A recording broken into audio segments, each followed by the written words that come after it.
সাংবাদিক ভাইরা, আপনাদের কাছে আমি উদাত্ত আহ্বান করব, দুই গ্রুপের মারামারি এবং সাদ গ্রুপ জুবাইর গ্রুপ বলে এই শব্দটা মেহেরবানি করে আর লিখবেন না। যেহেতু আমি আমার ঘরের মধ্যে, আমি জুমার আলোচনা বলেছিলাম, আমি আমার ঘরের মধ্যে আছি, রাত্রে শুয়ে আছি, আর আমার উপরে সন্ত্রাসী ভাবে এসে যখন হামলা করলো, তাহলে আমি মারামারি করলাম না তারা আমাদেরকে মারলো, এই জিনিসটা পরিষ্কার হওয়া দরকার। তাদের ভাষায় আমরা সেখানে 5,000 মানুষ ছিলাম, তাদের 20,000 মানুষ ছিল। আর তারা যখন সেখানে যে হামলা করেছে, আমাদের ভাইদেরকে আহত করেছে, শহীদ করেছে, ওই সময় তারা আমাদের কাকরাইলের মাঠে, টঙ্গীর মাঠে গিয়ে আমাদেরকে আক্রমণ করেছে। তাহলে আমরা তো তাদের সেখানে দিয়াবাড়িতে গিয়ে আক্রমণ করি নাই, তাহলে বোঝা যাচ্ছে যে তারা আমাদের এখানে আইসা আমাদেরকে আক্রমণ করেছে। তারপরেও আবার দুই গ্রুপের মারামারি শব্দটা, এটা আমি আপনাদের কাছে উদাত্ত আহ্বান করব, এই ভুল তথ্যটা আপনারা পরিবর্তন করবেন। 2 নম্বর, সাদ গ্রুপ তারাও তবলিগি, আমরাও তবলিগি, যে কথাটা আপনারা বলে থাকেন, আমি বলবো তারা তবলিগের ভেষ নিয়ে তারা মুনাফিক, তারা মুসলিম জাতির কলঙ্ক। যেহেতু তাদের সাদ সাহেবের যে আকীদা, আল্লাহ পাকের কাছে হেদায়েত নাই, হেদায়েত নবীর হাতে। যেই কথা যেই সাদ সাহেব বলতে পারে, অবশ্যই মনে রাখতে হবে এমন একটা আকীদাই যথেষ্ট।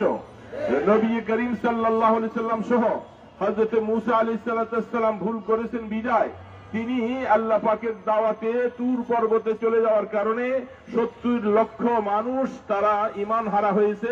এই জন্য মুসা ইসলামকে দায়ী করেছে। এই আকীদা যারা পোষণ করে তারা ঈমান হারা, এরা মুনাফিক, এরা কাফের। সেই হিসাবে সাদকে এখন আর মাওলানা বলা যায় না, সে ইসরায়েলি দোসর। এবং সেখানে মোসাদের পক্ষ থেকে তারা গুপ্ত মিটিং করে, গোপন মিটিং করে তারা আসছে বাংলাদেশটাকে অশান্তি করার জন্য।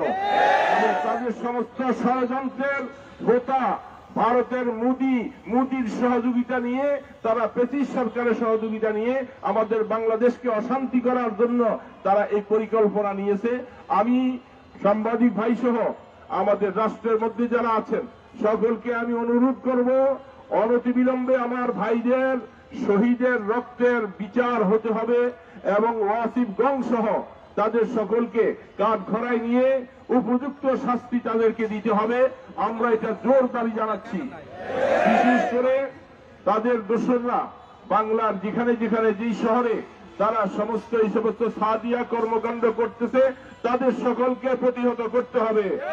বিশেষ করে তারা যেখানে মার্কাজ নাম দিয়ে কার্যক্রম করছে, তাদেরকে মুনাফিক আখ্যায়িত দিয়ে তাদের কার্যক্রমকে বন্ধ করে দিতে হবে। আমাদের নারায়ণগঞ্জের প্রশাসন যারা আছেন, আপনাদের নলেজের কথা বারবার জানা আছে যে আমরা 2,500 সহ বিভিন্ন ভাবে তাদের কর্মকাণ্ডকে বন্ধ করতে চেয়েছিলাম। আপনারা আপনাদের বাহিনী পাঠাইয়া তাদের মার্কাজে যে অস্ত্রগুলি পেয়েছেন তা দেখার পরেও তাদেরকে আপনারা সঠিক তবলিগি কেমন করে বলতে পারেন? এই জন্য আমার বোধগম্য নয়। আপনাদেরকে বিশেষভাবে এই সমস্ত জিনিস সামনে রেখে সামনে পদক্ষেপ নিতে হবে, তাদের পক্ষ অবলম্বন করা যাবে না। বিশেষ করে আমরা যেইভাবে স্বরাষ্ট্র মন্ত্রণালয়ের পক্ষ থেকে আমাদেরকে এই কথা আশ্বাস করেছেন যে কাকরাইল আর তাদেরকে দেওয়া যাবে না, টঙ্গী ইজতেমা একটাই হবে, দুইটা হবে না, এবং বিশেষ করে সারা দেশে তাদের কর্মকাণ্ডকে বন্ধ করে দেওয়া হবে। যেই ঘোষণাটা আসছে এটা অনতিবিলম্বে কার্যকর করার জন্য আজকের এই সমাবেশ থেকে আমরা ঘোষণা করছি। যদি এগুলি বাস্তবায়ন না হয় সারা দেশে আগুন জ্বলবে, সে আগুনকে